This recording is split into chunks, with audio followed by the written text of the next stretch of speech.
RL Location Automobile. Pour toutes vos locations de voitures et utilitaires en Guadeloupe, faites appel à RL Location Automobile. Avec RL Location Automobile, réservez en toute tranquillité 7 jours sur 7, 24 heures sur 24. RL Location vous propose une large gamme de voitures et d'utilitaires au meilleur prix sur le site internet www.rl-location.com. RL Location, c'est aussi l'assistance et la livraison. Pour tout renseignement, contactez-nous au 0590 10 66 87. RL Location Automobile, la location en toute simplicité. Attention, offre exceptionnelle chez RL Location jusqu'au 20 octobre. Véhicule catégorie A, 15 € par jour. Véhicule catégorie B, 20 € par jour.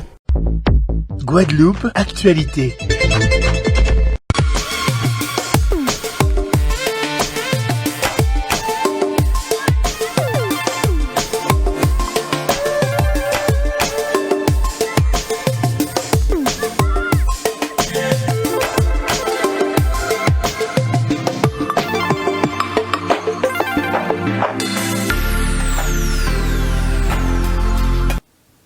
Bonsoir à tous, bienvenue dans le journal télévisé de Canal 10. Nous sommes le mardi 3 octobre. Voici l'actualité du jour.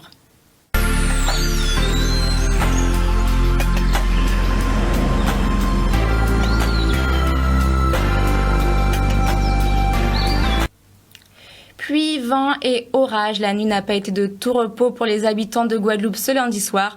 En effet, la Basse-Terre a été fortement impactée. Direction Trois-Rivières où le pont de Blondeau a été totalement ravagé par la tempête Philippe. Suivons Harold Delus et Grégory Laps sur le terrain. Nous sommes exactement sur le pont de Blondeau, donc le pont de Blondeau qui marque la frontière entre Trois-Rivières et Vieux-Fort justement. Et nous sommes face à une situation où l'ouvrage a été complètement fragilisé par la tempête tropicale Philippe. Et nous sommes avec les équipes de route de Guadeloupe, avec le prestataire. Nous avons déjà déblayé un premier pont en amont. Donc là maintenant nous arrivons sur le pont de Blondeau pour essayer de libérer la circulation pour permettre notamment aux habitants de Vieux-Fort de pouvoir circuler parce qu'on sait qu'aujourd'hui Vieux-Fort est enclavé. On a eu cette chance de voir aussi qu'il puisse du moins ce bout se dévider très rapidement. Et à notre réveil, il n'y avait pas autant que ce que nous avons prévu. Donc là, nous avons été épargnés par la boue. C'est vrai que dans certains secteurs, notamment à bord de mer ou encore sous la zone de Grand-Anse, il y a eu quelques situations individuelles qui ont été constatées. Je demande à ce que les uns et les autres puissent jouer le jeu pour toujours accompagner les familles et les personnes qui ont été impactées par ce phénomène. Ici, nous sommes sur l'intersection de Vieux-Fort et Trois-Rivières. Effectivement, c'est le point d'ancrage, de ralliement entre les deux communes. Et on constate que là aussi, la rivière a décidé de s'installer et par conséquent la route a été fortement endommagée. Donc les travaux ont démarré de manière à ce que la situation soit rétablie au plus vite au profit des populations. Le pont de Blondeau, vous voyez qu'il est largement ensablé et surtout la structure a été fragilisée. On se rend compte qu'il y a une partie du pont qui s'est affaissée. Donc il va falloir réduire la circulation sur une seule voie et puis prendre des mesures. Bon, ça c'est Route de Guadeloupe qui fera le diagnostic un peu plus poussé. L'objectif vraiment ce matin, c'est de libérer les accès pour que l'on puisse retrouver un semblant de liberté. Et le préfet Xavier Lefort s'est bien sûr déplacé pour constater les dégâts à la marina de Rivière-Sens. Des phénomènes qui se répètent avec des conséquences toujours aussi désastreuses au niveau des inondations. Pour ne pas changer, le sud de Basse-Terre était une nouvelle fois sous les eaux. Un reportage d'Olivier Félix. Alors bis repetita oui, parce qu'effectivement on est sur des phénomènes qui se répètent et qui ont les mêmes conséquences. Moi ce que je voudrais surtout réinsister c'est par rapport à Fiona, c'est qu'il n'y a pas eu de blessés, il n'y a pas eu de morts. Les gens sont restés en sécurité chez eux. Depuis hier soir on surveille effectivement la situation, surtout sur le sud, le sud de la Basse-Terre qui a été le plus touché entre Gourbert, Vieux-Fort, Trois-Rivières, etc. Donc nous on était très mobilisés d'abord sur la situation, sur la sécurité des gens et notamment sur la sécurité des habitants de Vieux-Fort qui se sont retrouvés quand même et qui sont toujours bloqués en termes de circulation. Donc là la priorité c'est de dégager la circulation et dégager la route, que ce soit entre Gourbert et Vieux-Fort, que ce soit entre Trois-Rivières et Vieux-Fort. Après ce que ça montre aussi c'est que, et je comprends les élus de Gourbert, ce que ça montre aussi c'est qu'il faut traiter le sujet.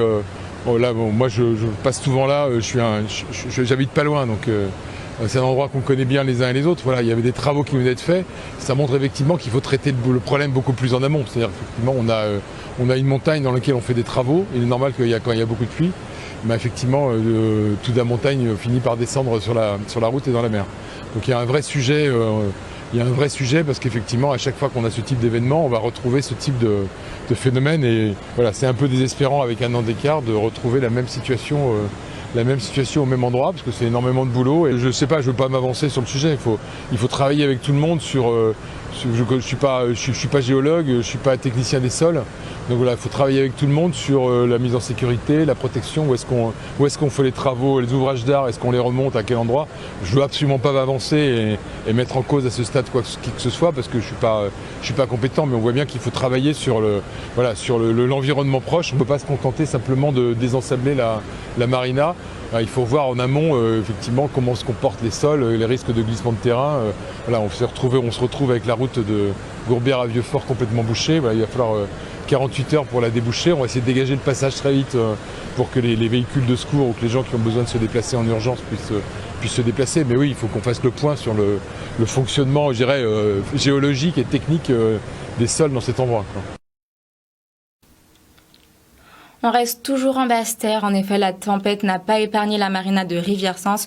Le président de région, M. Harry Chalus, s'exprime au micro d'Olivier Félix. Nous avons du pain sur la planche parce que quand même c'est une marina. Voir encore des dégâts suite au passage de la tempête Philippe. Après ce que nous avons vécu lors de Fiona, des travaux ont été réalisés par le département. Et aujourd'hui encore, nous avons eu des éboulements, nous avons eu une grosse arrivée de sable, nous avons eu quelques bateaux qui ont encore pris de l'eau, qui ont coulé. Donc il fallait effectivement porter une attention vraiment particulière sur ce site, qui est un site touristique quand même. On ne peut pas, à chaque fois qu'il y a des intempéries, pouvoir avoir des dégâts aussi importants. Il fallait que nous puissions effectivement nous pencher sur cette situation qui est catastrophique pour les utilisateurs, surtout les plaisanciers, trouver des solutions à ce qu'à l'avenir, nous n'ayons plus ce problème, parce que là, chaque fois que nous aurons une pluie forte, nous aurons des intempéries, on aura encore ce même phénomène. Donc il faudrait effectivement prendre des décisions pour qu'on puisse régler définitivement ce problème. Nous avons su aussi que le pont de Blondeau a été fortement endommagé. Nous irons faire un tour. Aussi faire un tour à Rivière-des-Pères, où nous avions l'an dernier fait de très gros travaux, quand même voir la situation. Et encore d'autres sites qu'on nous a signalés où il y a eu des éboulements et des montées d'eau. Jamais 203 est toujours du côté de la marina, où Marie-Cécile Ripon, présidente de la société de gestion Sud Ancrage, est attristée par les dégâts et regrette le manque de travaux. Je suis triste et un peu remontée parce que, en fait, je pense, c'est vrai que c'est un phénomène naturel, on ne peut pas, la nature reprend ses droits, ou la nature, on ne peut pas arrêter la nature. Mais je pense que si on avait curé la rivière, la ravine qui passe le long de la capitainerie, l'eau aurait pu passer directement là où il est prévu, c'est-à-dire dans la ravine. Et si le curage sous cette route avait été fait aussi, l'eau aurait suivi son cours normal. Et là, comme il n'y avait pas eu assez de tirant d'air pour que l'eau passe, eh bien, l'eau s'est détournée, est allée vers le bassin et a explosé la digue qui protégeait, parce que là déjà, avant le passage de la tempête, le lit de la rivière était déjà pratiquement au niveau de la route. Ça n'a pas été curé. Donc forcément, il a suffi d'un peu de gravier, parce que là c'est du gravier encore qu'on voit qui est descendu. La rivière, l'eau pour passer, a éclaté la digue qui protégeait justement pour empêcher que la rivière ne sorte de son lit et ne s'étale comme ça. Voilà. Donc les choses ont été faites, la route a été refaite, la RD6 a été refaite, mais tout n'a pas été fait en temps et en heure. Et voilà. Donc et sans compter que le sable qui était dans la marina qu'on avait déjà rassemblé, on avait déjà fait des monticules pour éviter qu'il soit étalé. Et là, le sable s'est encore un peu étalé dans la marina, ce qui est déplorable. Gourbière impacté, touché, mais heureusement sans blessé. Le maire Claude Aigement fait un parallèle avec Fiona. En effet, les mêmes zones ont été une nouvelle fois inondées. Heureusement, pas de victimes, pas de morts, mais une fois encore, la nature a eu le dernier mot. On a été sur le terrain depuis 2 heures du matin, on a parcouru l'ensemble du territoire, surtout les zones qui ont été touchées, parce qu'on a des retours des administrés en fonction de leur quartier, Palmiers, Champfleury, Rivière-Sens, et Bisdari. Donc, il y a des périodes d'accalmie, donc ça a permis de sortir tout en étant vigilant sur la route avec les dégâts occasionnés. Ça a permis de voir les mêmes zones qui ont été touchées par Fiona. Ce sont les mêmes, Rivière-Sens, l'ensablement qui a été renforcé. Beaucoup de résidents, de particuliers ont été touchés par la précipitation. Dans les rues se sont transformées en rivières à Champfleury, certains endroits même chez des proches à Saint-Charles au Vieux-Chemin. Mais on peut se réjouir quand on compare. Il faut toujours trouver une lumière dans notre malheur. Il n'y a pas de mort quand on voit même en France métropolitaine. Donc c'est ça qui nous réconforte. On aura toujours des dégâts. Voilà. Quand vous avez de l'eau qui tombe dans quelques heures, qui représente 6 mois de pluie, il faut s'attendre que les rivières sortent de leur lit et qui arrivent à la rue et au final chez les particuliers. Mais on est dans une logique aussi d'apaisement et aussi de consolation. C'est le rôle que nous faisons mieux avec le conseil municipal, tous ceux qui sont réunis. Je salue aussi l'acharnement des hommes et des femmes qui travaillent pour le service public en ces temps difficiles. On va organiser aussi une distribution d'eau. Je pense que les gens ont de l'eau chez eux, mais les personnes les plus isolées, les personnes âgées seront prioritaires et le temps que tout revienne à la normale. Donc je pense que ça peut durer 2 jours, j'espère bien, mais ça nous laisse une petite réserve pour alimenter ceux qui sont dans le besoin et l'urgence. André Atala, le maire de Basse-Terre, nous fait un petit point sur les dispositions mises en place pour sécuriser les habitants. Yves Bassé nous partage l'interview. Nous avons, pendant la nuit, 3 familles que nous avons mis en sécurité, mais pas de blessés, donc tant mieux, mais juste mise en sécurité. Au niveau du hall des sports de Rivière-des-Perles, ce matin, on a livré les petits déjeuners. Nous avons sécurisé 3 zones parce que inondées, notamment le long du boulevard. Le long du boulevard de Basse-Terre, derrière la région et du côté de Bologne, parce que l'eau commençait vraiment à monter. D'ailleurs, une voiture s'est hasardée et puis le chauffeur s'est retrouvé avec de l'eau à la hauteur du volant. Là où on a eu un peu une certaine trouille, c'est que le pont de la rivière aux Herbes, vous savez, ce pont qui traverse un peu, qui est dans le centre-ville, et qui donne sur le boulevard de Basse-Terre, c'est un lieu de connexion très important. La journée, c'est 40 000 personnes quand même à Basse-Terre. On a eu l'eau qui est montée jusqu'à la hauteur du pont et on a eu peur que ce pont ne soit fragilisé. Mais bon, ça va. Là, l'eau a baissé et donc ce pont est sécurisé maintenant et il est vital pour nous parce que ce pont, c'est vraiment le lieu de passage le long du boulevard de Basse-Terre qui est très important pour les gens qui viennent de la Côte-sous-le-Vent, qui se rendent à Basse-Terre, qui vont sur la Grande-Terre. Voilà, actuellement sur Basse-Terre, où on en est. Pour l'instant, pas de coupure d'eau, mais le syndicat mixte, ce matin, nous étions en audio avec l'ensemble des partenaires, la préfecture, Eau de Guadeloupe, enfin tout l'ensemble des partenaires. Il semblerait qu'il y a eu beaucoup d'eau. Certaines usines vont, pour des raisons de précaution, fermer. Peut-être que l'usine de Beauvallon va être touchée. Donc il est possible que le secteur qui dépend de Beauvallon soit touché dans la journée à cause de l'eau excessive qu'il y a eu. Le syndicat nous tient au courant et s'il faudra, on fera une distribution d'eau comme on a l'habitude de le faire lorsque c'est nécessaire. Mais pour l'instant, il y a de l'eau dans les robinets à Basse-Terre. Il y a juste la station de Beauvallon qui dessert une partie de Basse-Terre qui risque d'être impactée pendant la journée. Beaucoup d'eau, d'arbres et de dégâts sur les routes de Trois-Rivières et Gourbert. Les agents de route de Guadeloupe ont pu déblayer le bitume ce matin. Claude Barfleur, le responsable de communication de route de Guadeloupe, s'exprime sur le sujet. Le constat, c'est beaucoup d'eau. Le point dur, c'est la RD6 entre Trois-Rivières et Gourbert. Donc en ce moment, nous avons des entreprises qui y travaillent. Vers Grand'Anse, nous avons équipé avec du matériel, tractopelles, camions, crues, ce genre de choses, pour déblayer la route. Donc du côté de Grand'Anse, c'est pareil à Rivière-Sens. Donc on peut dire que ça, c'est le point dur. Dans la nuit, nous avons eu des chutes d'arbres sur la RD23. C'est la route des Deux-Mavelles. Donc c'est réglé, la route est ouverte à la circulation. Mais nous demandons quand même aux automobilistes de faire preuve de prudence parce que de temps en temps, on peut encore avoir des câbles, des chutes d'arbres ou bien de l'eau sur la chaussée. À Rivière-Sens, ils sont en train de déblayer, de nettoyer la route, déplacer les arbres. Et on a même aussi des chutes de pierres dans la montagne. Donc les équipes sont à pied dans les deux sens, à Gaubert, Rivière-Sens, et à Grand-Anse, à Trois-Rivières. Donc elles travaillent avec efficacité, durement. Donc je pense que peut-être qu'au cours en fin de journée, peut-être, en fin de matinée, peut-être que ça va être résorbé. Et du côté de la Grande Terre, est-ce qu'il y a aussi des dégâts?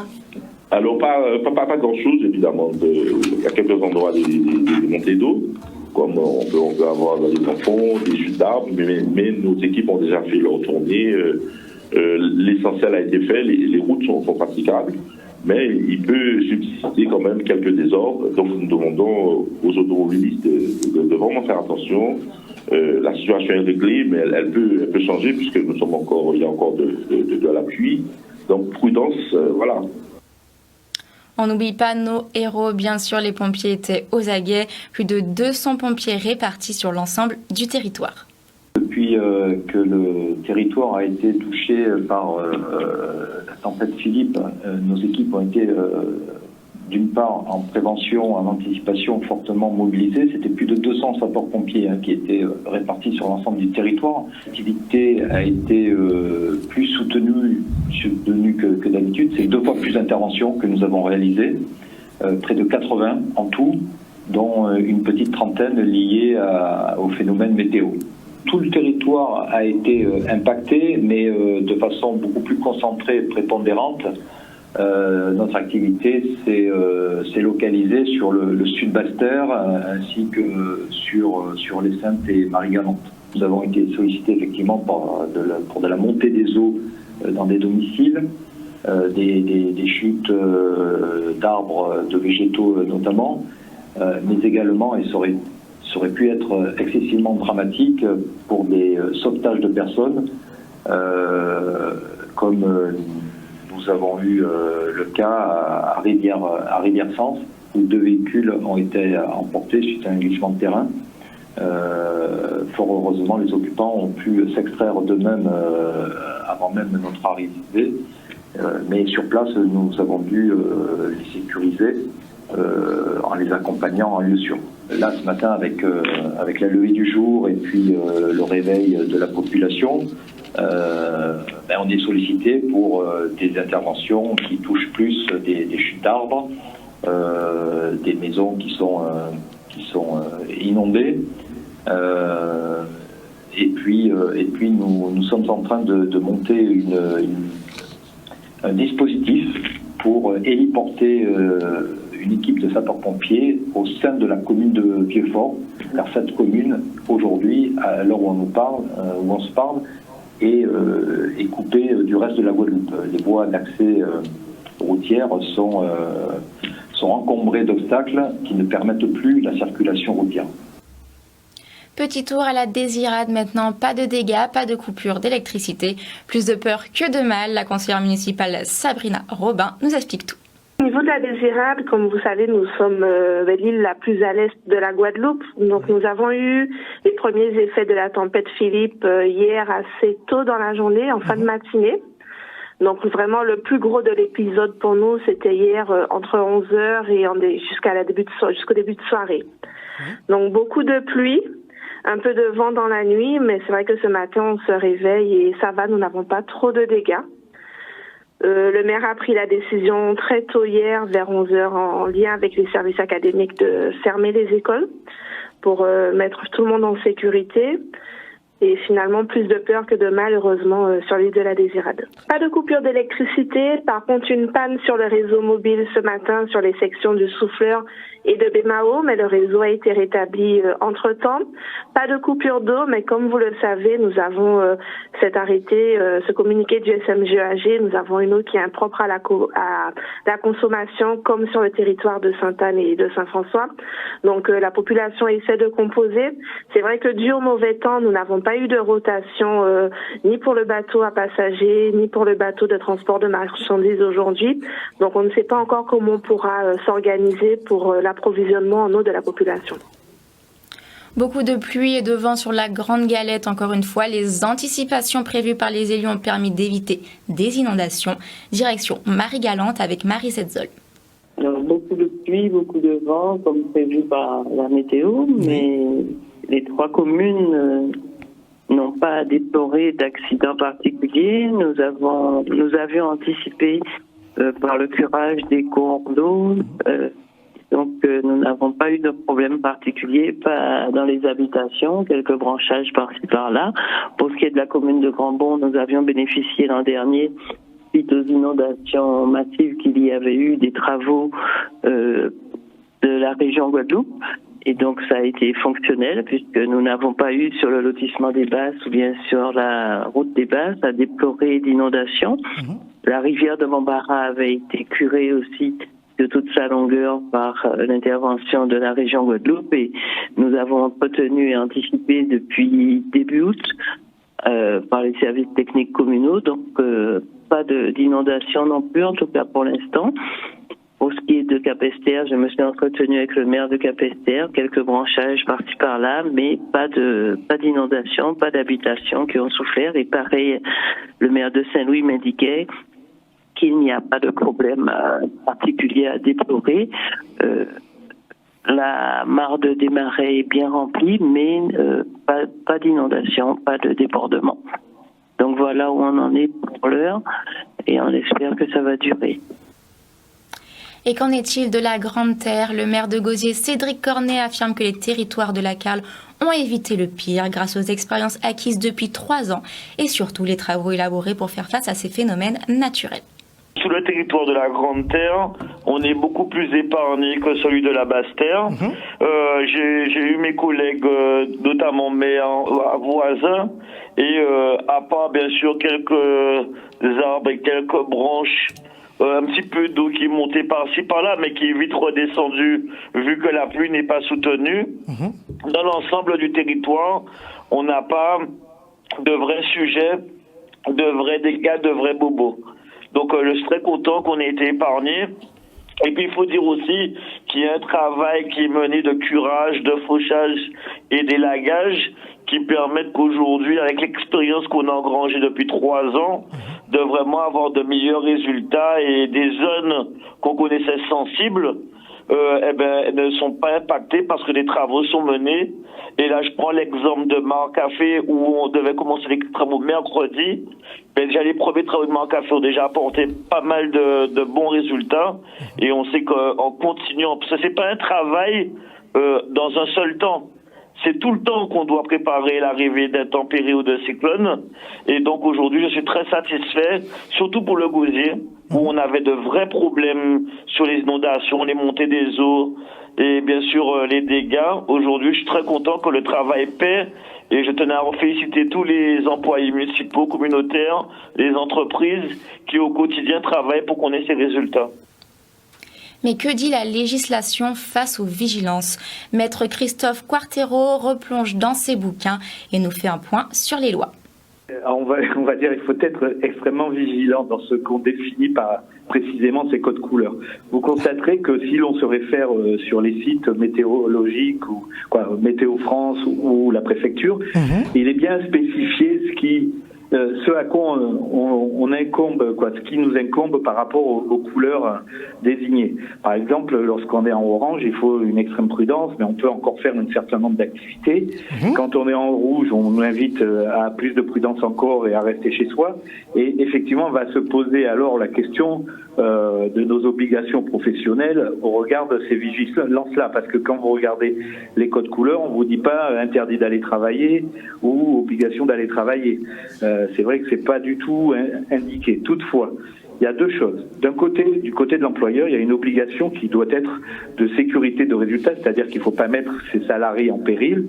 Donc, à l'employeur d'être lui-même en alerte pour savoir, au vu des diligences et du degré de vigilance qui doit être adopté, si effectivement il peut imposer à ses salariés de venir ou non. On peut imaginer par exemple qu'il y a des métiers à forte tension dans ces moments précis, des pompiers, des médecins, etc., des professions qui peuvent être appelées à intervenir précisément dans ces conditions-là. Et là, on comprendrait mal effectivement que les gens puissent se retrancher derrière cette vigilance. Un pompier dirait « Ah, mais il y a le feu, je ne viens pas ». Ou voilà, donc c'est EDF qui dirait il y a une tempête, donc j'interviens pas pour rétablir la sécurité par rapport à des fils électriques qui pendraient ou autre. Donc par rapport à tout cela, il y a d'un côté une obligation de l'employeur donc d'adapter les obligations des salariés au regard de ces risques, mais de l'autre côté salarié aussi, il appartient à chaque salarié d'être conscient de ce qu'il peut faire ou pas faire, puisque effectivement, s'il est dans l'empêchement total de se déplacer, il peut invoquer ce qu'on appelle la force majeure. Hein. Mon problème, c'est de ne pas pouvoir aller à mon travail parce que les routes sont coupées, parce qu'il y a des arbres sur les routes, parce que c'est inondé. Là, je peux justifier de cette irrésistibilité. Si en revanche la route circule normalement et que c'est simplement moi qui prends la décision de ne pas sortir de chez moi et de ne pas m'assurer qu'effectivement toutes les conditions me permettent d'arriver à mon travail, là on pourrait, dans le cadre effectivement de la force majeure, me rétorquer que d'autres l'ont fait, et si je l'ai pas fait, c'est que j'ai pris mes responsabilités, mais celles-ci pourraient être éventuellement sanctionnées par un employeur. Outremernews.fr, le site de l'actualité Outre-mer, 24 heures sur 24 et 7 jours sur 7. Retrouvez la chaîne Outremer News sur YouTube.